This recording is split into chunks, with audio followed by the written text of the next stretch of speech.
This is the naked truth about real estate investing. Your host, Javier, has already been through all the brain damage of this business, so you don't have to go through it. That way, you're not exposed to all of the risk of losing your shirt or getting caught with your pants down. So let's dive into another no BS episode right now. All right. It can be very time consuming. It can be very scary. It could be like trying to get somewhere without a roadmap, right? So that's why I created this due diligence list when I buy a property. When I buy an apartment building, even a mobile home park, you can use it for, mostly pretty much any commercial property. But this one specifically is for a multifamily. It could be a 6 unit. It could be a 600 unit. You can use it, for what you like. So go ahead and sign up, put your name, email. I'll send you the free link to my due diligence. This is what I've used to buy, hundreds and hundreds of units, if not, thousands of units. So sign up, you get my link. You get an Excel sheet as well. And also we use the software, project management software, Monday.com. Feel free to sign up for a free trial. I do have an affiliate link. You don't pay any extra, right? They just pay me a small fee. Don't have to use it. You have the Excel spreadsheet, but if you use Monday.com, it's actually a lot better, a lot smoother, a lot prettier, and you can do a whole bunch of other stuff. There's even a video there I created in the link. So check the link, sign up, and this is my giveaway for you guys. Thank you so much. Take care. Hello, this is Javier, your host of The Naked Truth about real estate investing. And in today's podcast, I am going to talk about multiple exit strategies. All right. So multiple exit strategies. What does that actually mean? Look, so when you go buy a property, if you have multiple exit strategies, it just protects your ass, right? Maybe the market starts to tighten up and the values start dropping or something happens, right? Shoot, COVID hits, whatever it is, right? Pandemic or whatever the heck's going on. If you have multiple exit strategies, you can actually, exit your property and maybe not lose your shirt or get caught with your pants down. Okay. So how do you get multiple exit strategies? Well, hopefully you got a good purchase price from the beginning. If you get a really good purchase price from the beginning, then you have even more exit strategies. Let's say you happen to pay retail, right? Because that's going to be, okay, let's talk about if you got it at a discount, right? You can do the BRRRR method, right? Buy, repair, something, refinance, redo, rehab, something like that. BRRRR method. It's called the BRRRR method. Okay. Basically, you buy something at 50K, you put 20K in it, it's worth 100.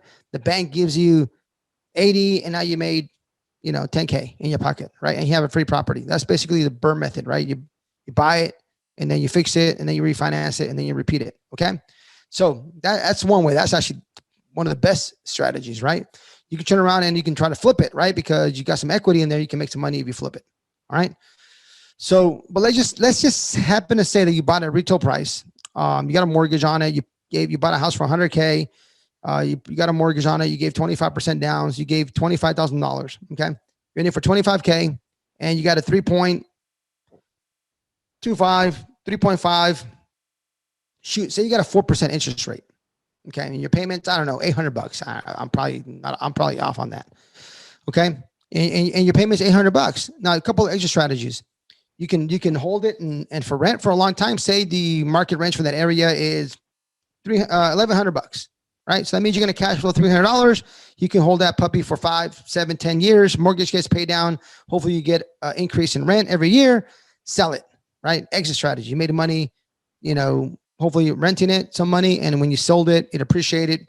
Mortgage paid down, you made your money. Okay. That's one exit strategy, right? You can, another strategy that you could do is you can actually do like an owner financing, right? Or like a rent to own a lease option, right? You got to check your states. They're all a little bit different. If you start Googling lease option, rent to own, there's so much stuff out there, right? You can basically do that stuff without any money. It's pretty damn crazy how you can do stuff like that. But yeah, you can find somebody, right? Go on Facebook Marketplace, put it on Craigslist, put it on Zillow and say, hey, owner financing available. And you say, hey, the house is, you bought it for $100,000. But if somebody goes to buy a TV at those rent-a-centers, those rent-to-own places, and they go buy a Samsung TV and you go to Walmart and buy it for $1,000, in one of those stores is going to cost you like $1,300. Plus, they're going to give you monthly payments with like 30% interest, like super expensive. And you end up paying like $5,000, for $1,000 TV, right? So, I mean, there is a market for it. So it doesn't mean that they're bad people. They're going to like not pay your bill. We still got to vet them, right? But maybe they went through a divorce. Maybe they lost their job. Maybe there was some sickness in the family. There was some theft and they just fell into hard times. And that's why they had bad credit. So basically a rent to own lease option that you would do is probably somebody that may not have, not even bad credit, but they might not even qualify for a loan, right? Maybe they're self-employed and they just don't have the right papers, right? I mean, the right, yes, paper trail, right? Basically. Or maybe you might find somebody who's just an immigrant to this country and can't get a loan, right? You can figure that out, how to make that work. They can buy it through a company, LLC. Don't quote me on that. Go check with your professional attorney, CPA, whatever. You got to talk to you about that. But there's a lot of different ways, a lot of different things you can do. This is what you say. 100K for the house. You say, hey, the house, you sell it for 115K. You go up a little bit more in the house, right? Because, you can. And you tell somebody, hey, I need, 30 grand down payment, right? So give me 30 grand down payment. So at least you make your down payment back. And then you sell the house to them at a, 30-year mortgage at, whatever, 7% interest, right? There's some rules in there, right? You can't go up so much. And if you have a lot of these type of houses, you have to get some kind of like license, some kind of mortgage license. So just check your states, right? But just say we're just doing one property. You can do it that way. Somebody can come give you $25,000, $10,000, $30,000 down payment, and then you finance the rest at a 3. If you had a 3.5 interest rate, you can refinance at a 6.5, 7.5, whatever the limit is on somebody on the back end, and you can make the spread, right? You're making the spread. You make a whole bunch of money. Hopefully you can do a balloon payment saying like, hey, like in 3 years, you got to get your own loan and buy this house. If you don't, then, the deposit's mine, everything's mine or whatever. Any way you want to do it, you can structure deals like that. Okay. So have multiple exit strategies, right? They can hold it for you, pay down the mortgage a little bit. You made some money. And if they can't close on it, I mean, man, $30,000 to keep from somebody, it's tough, right? But, then you got to sell it to somebody else, or you go ahead and sell it at that point, right? Or you can just keep it that way, right? You can get a mortgage at 3.5% interest and sell it to somebody else for 7% interest and buy 10 houses like that or 20 houses. Why not, right? If you can do it legally, find out a way, contact your local experts. And if you can do it that way, why not? Right? You kind of arbitrage, right? You're making the spread on that. So there's just multiple exit strategies on just about any real estate transaction out there. So just keep your options open.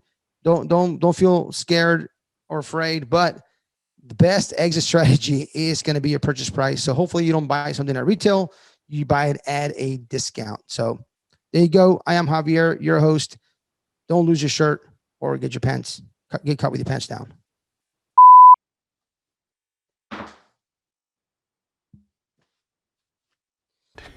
Yeah, boy. Today I'm going to talk about have multiple exit strategies. And in today's podcast, I am going to talk about, pause that for a second. You're invited to leave an honest written review and share this episode with a friend. Thanks for listening, and we'll see you on the next episode.